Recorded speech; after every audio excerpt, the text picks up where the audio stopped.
Toute sa vie, Pierre Cordelier a cherché, testé, expérimenté. Une lutte sans répit contre le cancer du pancréas, mais cette fois ça y est, il a peut-être trouvé un traitement pour vaincre la maladie. Nous allons infecter des cellules cancéreuses, ici avec ce virus. Vu qu'il a un terreau fertile pour sa réplication, il va commencer à répliquer à l'intérieur, propager l'infection aux autres cellules et tuer la population cellulaire. En 72 heures, il ne devrait plus y avoir de cellules cancéreuses. Des résultats prometteurs et une méthode pour le moins surprenante. Pierre Cordelier utilise un virus, le virus de l'herpès génétiquement modifié, rendu inoffensif pour les cellules saines, mais reprogrammé pour cibler les cellules cancéreuses. Une fois repéré, le virus les attaque, s'y réplique et finit par les tuer.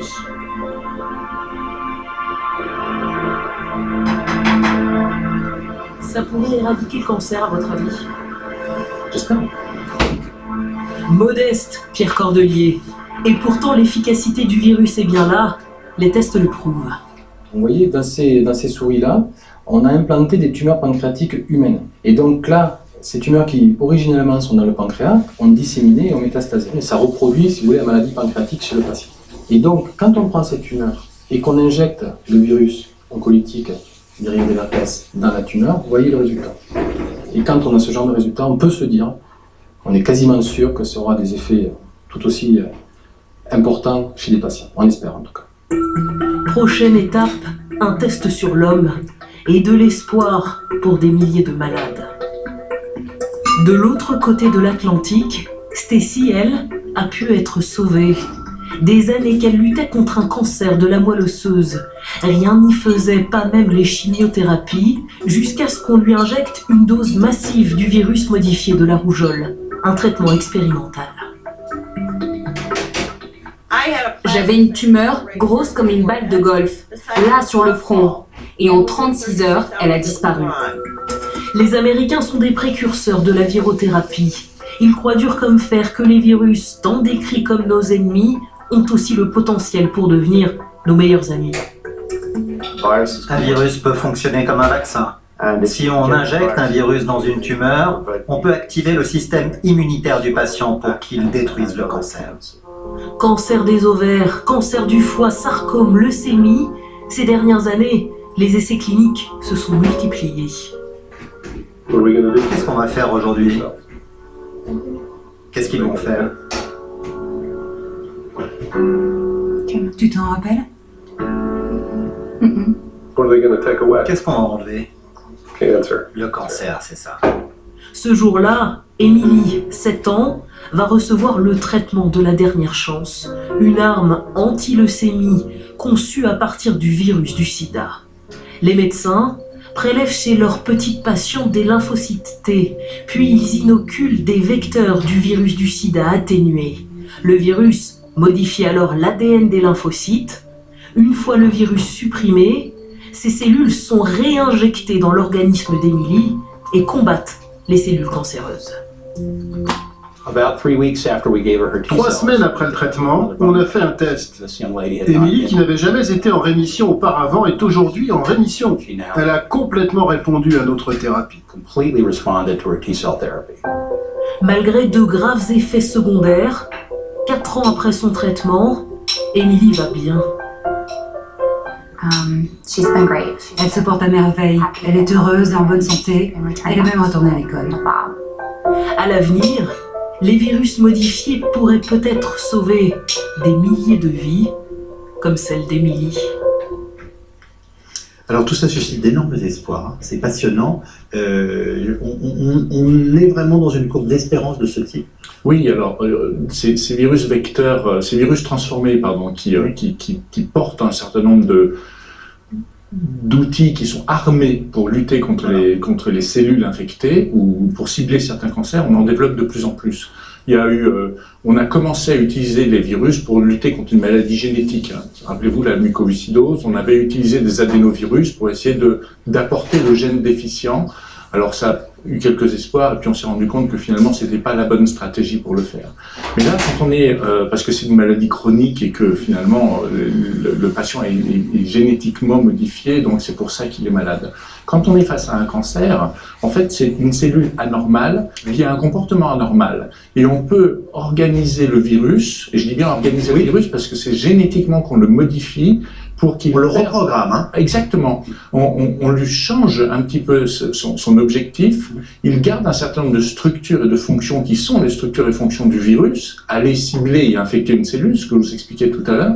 Mais en revanche, une fois qu'il est programmé pour aller cibler des cellules cancéreuses, il va finalement n'être capable de se multiplier que dans ces cellules cancéreuses. C'est-à-dire que si ce virus va dans une cellule normale, il ne sera pas capable de se multiplier. Donc il va au cœur de la maladie, en fait. Il va cibler les cellules cancéreuses et il sera capable de les détruire comme c'était expliqué. Et ce qu'on peut faire, en fait, c'est modifier petit à petit ces virus pour les armer de mieux en mieux, de façon à ce que, il n'y a pas d'effet associé à l'utilisation de ces virus, parce que potentiellement, quand on dit qu'on utilise le VIH pour faire un médicament, on peut être interpellé en disant... Oui, on a même des raisons d'être inquiet. Voilà.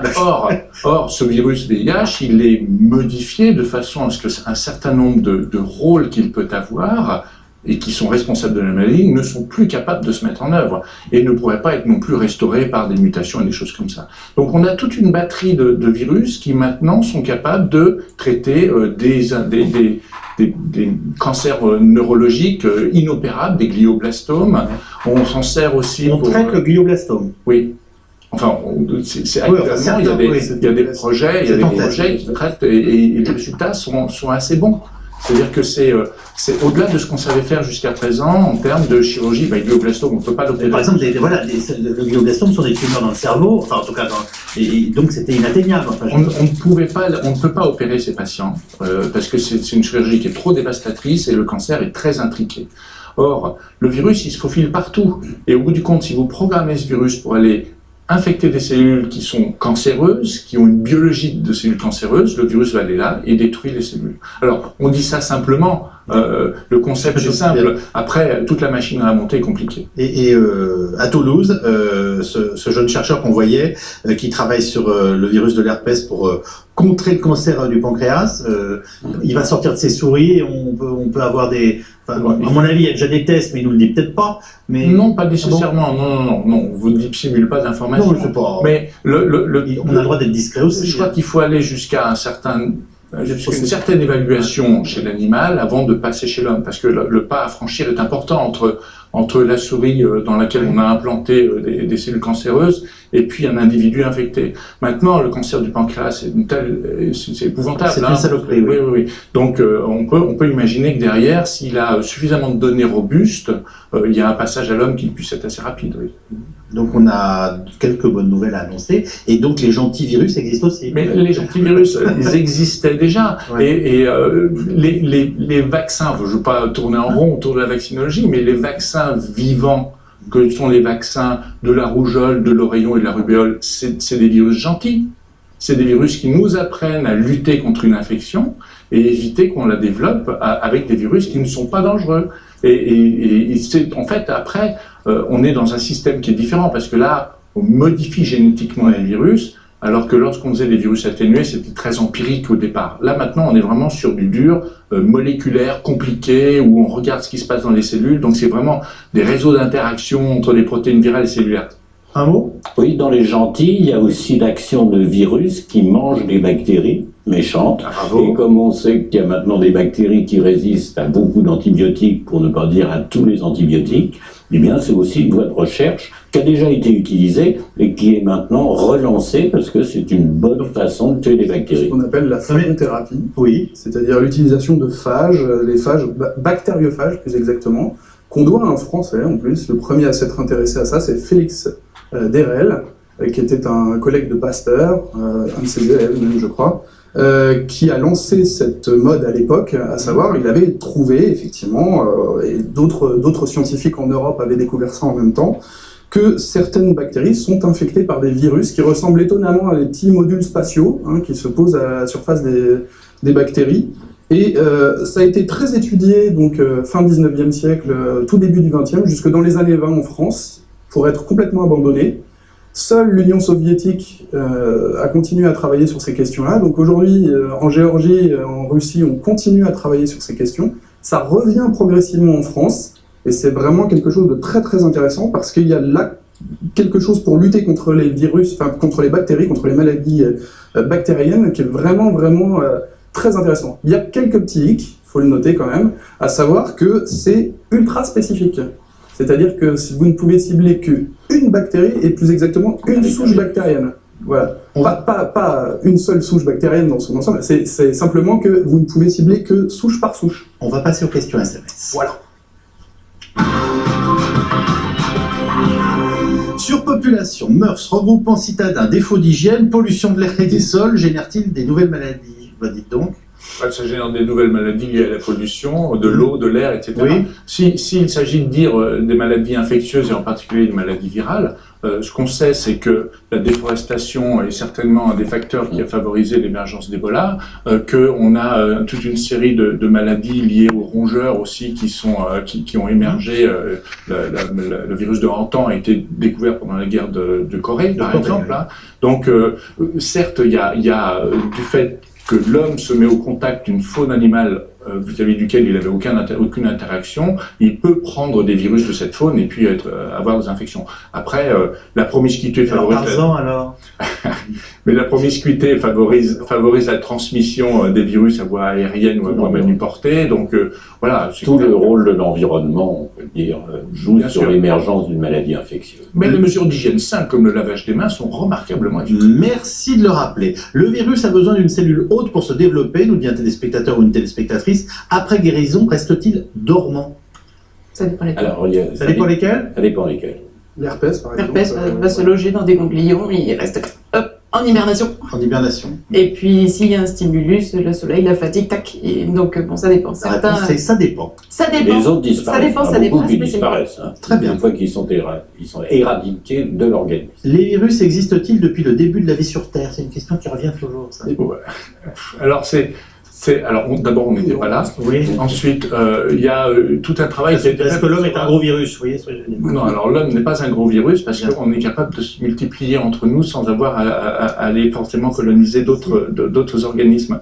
Ce qui est très compliqué de savoir, c'est qu'a priori, un virus, s'il n'y avait pas une cellule, c'était pas possible. Oui. Donc il a fallu qu'il y ait une cellule avant qu'il y ait un virus. Donc c'est pas les virus qui sont arrivés les premiers sur Terre. Maintenant, est-ce que dans la phylogénie, finalement, une structure... la phylogénie. La phylogénie, pardon, c'est l'arbre généalogique entre les êtres sur Terre. Ça va être du virus jusqu'à l'homme. Hein. Et c'est un débat. Bon, après, moi je dis toujours, un virus c'est infectieux, savoir si c'est vivant ou pas, on s'en fiche, hein, ça rend malade. Oui. Mais le truc, c'est que dans la synthèse des ADN et des ARN, il y avait l'ARN avant d'avoir de l'ADN, et il y a des virus ARN alors qu'il n'y a pas de cellules ARN. L'humanité pourrait-elle disparaître à cause d'un virus encore inconnu à ce jour? Enfin, on y réfléchit, c'est concevable. Ça c'est le grand fantasme, on va dire, entre guillemets. Le problème, c'est que ça serait, comment dire, résumer l'humanité à un type d'ADN, enfin un type de réponse immunitaire. Alors c'est pas le cas. C'est-à-dire que vous voyez, actuellement, il y a des gens qui ne sont pas atteints par la grippe, d'autres qui, au contraire, vont tomber très malades. Oui. Il y a ce qu'on appelle des résistances naturelles, donc comme au virus Ebola, on l'a vu récemment, à savoir que vous aurez toujours, alors ça sera une très très faible proportion de la population, mais il y aura toujours des gens, on va prier pour que ce soit le cas, qui vont réussir à survivre à un virus, enfin une épidémie, quelle qu'elle soit. Comment renforcer son système immunitaire sans vaccin afin de combattre les virus? Je vais chez la pharmacienne, elle n'a rien à me vendre. Je pense que c'est une hygiène de vie aussi. Enfin, je veux dire, si il faut avoir une quantité de sommeil suffisante, manger équilibré, pas être trop stressé, éviter le tabac, éviter tout ce qui va détruire, qui va amoindrir les défenses immunitaires. Donc, c'est ce qui fait aussi, quand on parle du virus Ebola, il faut, plus on a un état sanitaire si on est bien portant au départ, on s'en sortira mieux ensuite. Après, je ne connais pas de détournement à la vaccination sur le vraiment se protéger. J'ai bien compris. Vous voulez quelque chose rapidement? Oui, il faut être raisonnable. A priori, on ne peut pas se substituer à une vaccination par une qualité de vie. C'est pas pareil. Quelle est la durée d'efficacité du vaccin contre la grippe? Ah non. Alors, Non, ça... c'est Oula, compliqué. Oula, bon. Non, alors, non, c'est la durée de la vaccination... Essayez de faire semblant de faire une réponse. Non, elle est courte. Elle est courte dans le sens où on n'est pas protégé comme la fièvre jaune où on est protégé 20 ans. Voilà. Hein, la durée de protection est courte. Chez les plus âgés, elle est plus courte, de l'ordre de 6 mois. Chez les un peu moins vieux, chez un adulte de 20 ans par exemple, elle peut durer 2 ans. La vitamine C est-elle efficace pour limiter les effets de la grippe? Difficile à démontrer. Ah oui, Oui. Alors, la vitamine C, ça fera du bien. Voilà. Oui. Mais on ne peut pas dire que ça va limiter les effets de la grippe. Ça va permettre de récupérer si on est fatigué, parce que c'est comme le cocktail vitaminé. Mais il n'y a pas eu d'études en double aveugle pour montrer que ça marchait. Il y a des aides, mais il n'y a pas de remède autre que la vaccination. c'est bien. Que pensez-vous